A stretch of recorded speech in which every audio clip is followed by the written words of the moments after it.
Hello दोस्तों, कैसे हैं। ज्ञान की ज्योति क्लास में आप सभी का स्वागत है। तो हम भारत के भौतिक संरचना पे थे, 2 चैप्टर हो चुका है और तीसरा चैप्टर पे थे। इसका भी तब तक क्लास हो चुका है। तो आज एक शायरी हो जाए कि पढ़ाई के लालच में बचपन चला गया, पढ़ाई के लालच में बचपन चला गया और कामयाबी के लालच में अब जवानी जा रही है। तो सही बात है भाई, बचपन से लेके पढ़ाई की है, उसके बाद अब कामयाब होने के लिए भी पढ़ाई करना पड़ रहा है, तो जवानी बर्बाद हो रही है। तो हम अपने चैप्टर पे आते हैं, भारत की भौतिक संरचना पे। तो चलिए हम भारत की भौतिक संरचना के बारे में जानते हैं। तो पहला है अरुणाचल प्रदेश। हम बहुत हद तक जान चुके थे, इससे आगे की वीडियो में आप देख लीजिएगा। इससे आगे की जितनी टॉपिक थी हम समझा चुके हैं। तो इसके बारे में हम आते हैं अरुणाचल प्रदेश। तो हम पहले ये अरुणाचल प्रदेश जो है, इनके पहाड़ वहाड़ के बारे में हम जान जाते हैं। तो अरुणाचल प्रदेश में हम बता चुके थे कि नामचा बर्मा और पटकाई बूम पहाड़ है। अरुणाचल प्रदेश में 2 पहाड़ हैं, नामचा बर्मा और पटकाई बूम। उसके बाद नागा पहाड़ी नागालैंड में है। नामचा बर्मा और पटकाई बूम ये अरुणाचल प्रदेश में है। नागा पहाड़ी नागालैंड में है और मणिपुर पहाड़ी मणिपुर में है। मणिपुर पहाड़ी जो है ये मणिपुर में है। उसके बाद मिजो पहाड़ी मिजोरम में है और त्रिपुरा में त्रिपुरा पहाड़ी है। तो अरुणाचल प्रदेश में पटकाई बूम और नामचा बर्मा है। उसके बाद नागा पहाड़ी है नागालैंड में, मिजो पहाड़ी मिजोरम में है और त्रिपुरा में त्रिपुरी पहाड़ी है। उसके बाद गारो खासी जयंतिया, ये तीनों पहाड़ी मेघालय में है। गारो खासी और जयंतिया ये तीनों पहाड़ी मेघालय में है। गारो खासी जयंतिया ये तीनों पहाड़ी मेघालय में है। उसके बाद मिकिर असम की पहाड़ी है, मिकिर असम में है। मिकिर जो है ये यहाँ पड़ता है, ये असम में है, मिकिर असम में है। तो चलिए हम यहाँ पे आते हैं, इसके बारे में पूरा बायोडाटा दिया हुआ है। अरुणाचल प्रदेश में डफला, मीरी, अबोर, मिसमी। अरुणाचल प्रदेश में डफला, मीरी, अबोर, मिसमी पहाड़ी है। एक प्रकार की जनजाति पहाड़ी है। ये पहाड़ी एक प्रकार की जनजाति पहाड़ी है जिनके नाम पर पर्वत श्रेणी का नाम रखा गया है। जनजाति के नाम पर ही ये पर्वत श्रेणी का नाम रखा गया है। ये जो मिसमी, अबोर, मिसमी और डफला पहाड़ी है, ये पहाड़ी का नाम एक जनजाति के नाम पे रखा गया है। जनजाति के नाम पर पर्वत श्रेणी का नाम रखा गया है। यह श्रेणी पश्चिम से पूर्व की तरफ विस्तारित है। अब ये पूर्वी भारत है, ये पूर्व भारत है, ये पूर्व भारत है। ये श्रेणी जो है पश्चिम से लेके पूर्वी श्रेणी तक विस्तारित है। तो ये श्रेणी पश्चिम से पूर्व की तरफ विस्तारित है। मिकिर और रेगमा पहाड़ी, मिकिर पहाड़ी है और दूसरा रेगमा पहाड़ी, ये असम की जनजाति है। मिकिर और रेगमा असम की जनजाति है, लेकिन इस जनजाति के नाम पे असम की पहाड़ी का नाम मिकिर और रेगमा पहाड़ी रखा गया है, जो असम में पूर्वोत्तर पहाड़ी पर निवास करती है। ये जनजाति जो है ये असम में, ये जनजाति जो है मिकिर और रेगमा जनजाति जो है ये असम में पूर्वोत्तर पहाड़ी पर निवास करती है। मिकिर और रेगमा हिमालय का पूर्वोत्तर भाग है। मिकिर और रेगमा पहाड़ी जो है ये हिमालय का पूर्वोत्तर भाग है। मिकिर और रेगमा पहाड़ी हिमालय का पूर्वोत्तर भाग है। गारो खासी और जयंतिया मेघालय की जनजाति और पर्वत श्रेणी है। गारो खासी जयंतिया जो पहाड़ी है ये मेघालय की जनजाति भी थी और पर्वत श्रेणी है। गारो खासी जयंतिया जो पर्वत श्रेणी है और ये गारो खासी जयंतिया ये मेघालय की एक जनजाति थी जिसके नाम पे इस पर्वत श्रेणी का नाम पड़ा है। उसके बाद आता है डफला, मीरी, अबोर और मिसमी। ये जो है अरुणाचल प्रदेश में है और ये जनजाति के नाम पर ही रखा गया है।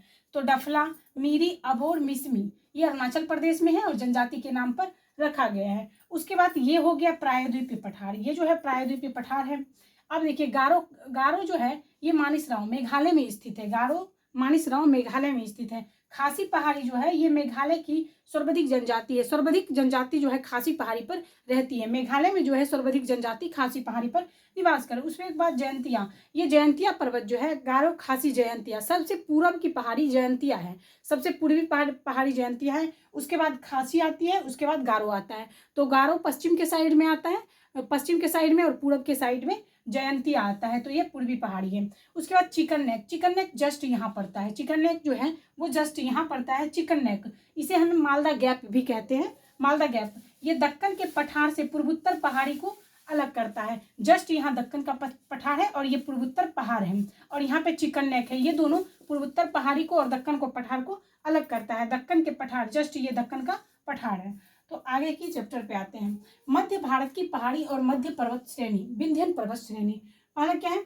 मध्य भारत। मध्य भारत जस्ट ये बीच में आता है। बीच में किसी भी चीज के साइड में तो मध्य नहीं होगा, बीच में ही मध्य होगा। तो मध्य भारत जो है ये जस्ट बीच में आता है। यहाँ पे लिखा हुआ है मध्य भारत की पहाड़ी, मध्य भारत की पहाड़ी और विंध्यन पर्वत श्रेणी। ये विंध्यन पर्वत श्रेणी कहाँ है?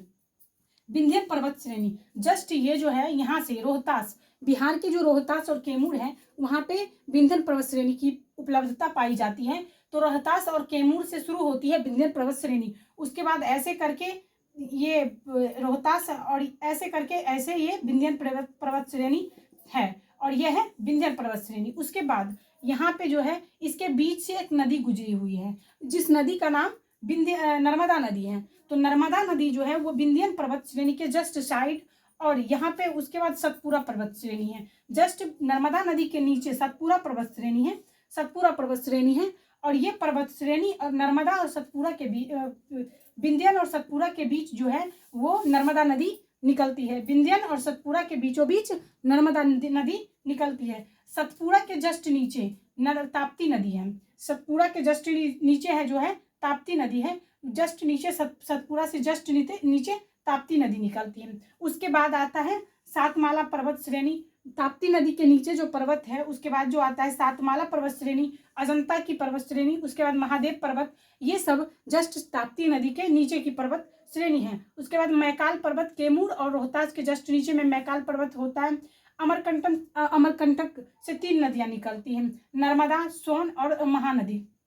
अमरकंटक से 3 नदी निकलती है, जस्ट यहाँ अमरकंटक से 3 नदी निकलती है, नर्मदा, सोन और महानदी। तो नर्मदा नदी के बारे में हम जान गए और ताप्ती नदी के बारे में जान गए। ताप्ती नदी अब पूछेगा कि पूछेगा कि विंध्यन और सतपुरा के बीच कौन सी नदी निकलती है, तो नर्मदा नदी निकलती है। अब ये पूछेगा कि सतपुरा के जस्ट दक्षिण के साइड में, सतपुरा के जस्ट दक्षिण के साइड से कौन नदी निकलती है, तो वो ताप्ती नदी निकलती है। तो इसके बारे में हम पूरा ओवरव्यू जान चुके हैं। उसके बाद यह श्रेणी जो है मध्य भारत में अवस्थित है। यह श्रेणी जो है ये तो हम बता चुके हैं मध्य भारत के बारे में, मध्य भारत में अवस्थित है। विंध्यन पर्वत श्रेणी भारत को भौगोलिक भागों में विभाजित करती है। विंध्यन पर्वत श्रेणी जो है वो भारत को एक भौगोलिक भागों में विभाजित करती है।